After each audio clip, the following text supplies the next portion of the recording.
mean, what I tell my students to do is to simply take a story of, for example, the resurrection story, and read that in all four Gospels and compare the accounts and see if there are any differences that can't be reconciled. And the fact is there are differences all over the place. So they all agree Jesus was put in a tomb, and the third day the tomb was found to be empty. But who went to the tomb?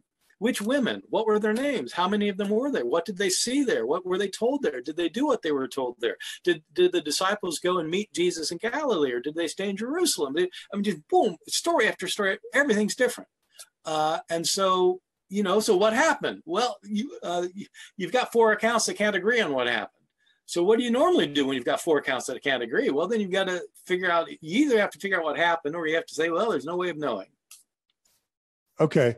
So you're saying that different people show up at the tomb depending on which gospel you're reading. Yeah, that's one of the many, many differences. Okay.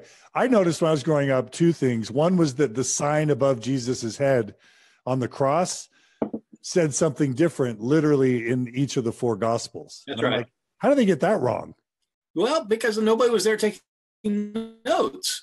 I mean, so there are these traditions floating around, and they all have something to do with him being a king of the Jews, but they are different.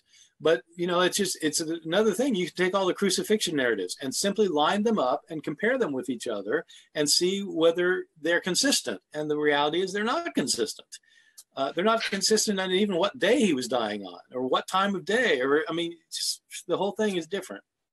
I also got stuck on this idea that Judas dies in two different ways in the New Testament. Is that true? That is true. In the Gospel of Matthew, he hangs himself, which is what everybody thinks, is that he hanged himself. That's only in Matthew. Mark, Luke, and John don't say anything about it, but there is an account of his death in the book of Acts, and he doesn't hang himself.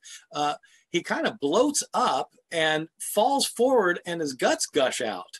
And he falls head first to the ground and his guts gush out. So it's not a hanging, it's some other thing going on, completely different. So if anybody wants to compare two accounts, I encourage them to do that. Compare the death of Judas in Matthew with the death of Judas in Acts chapter 1, and try and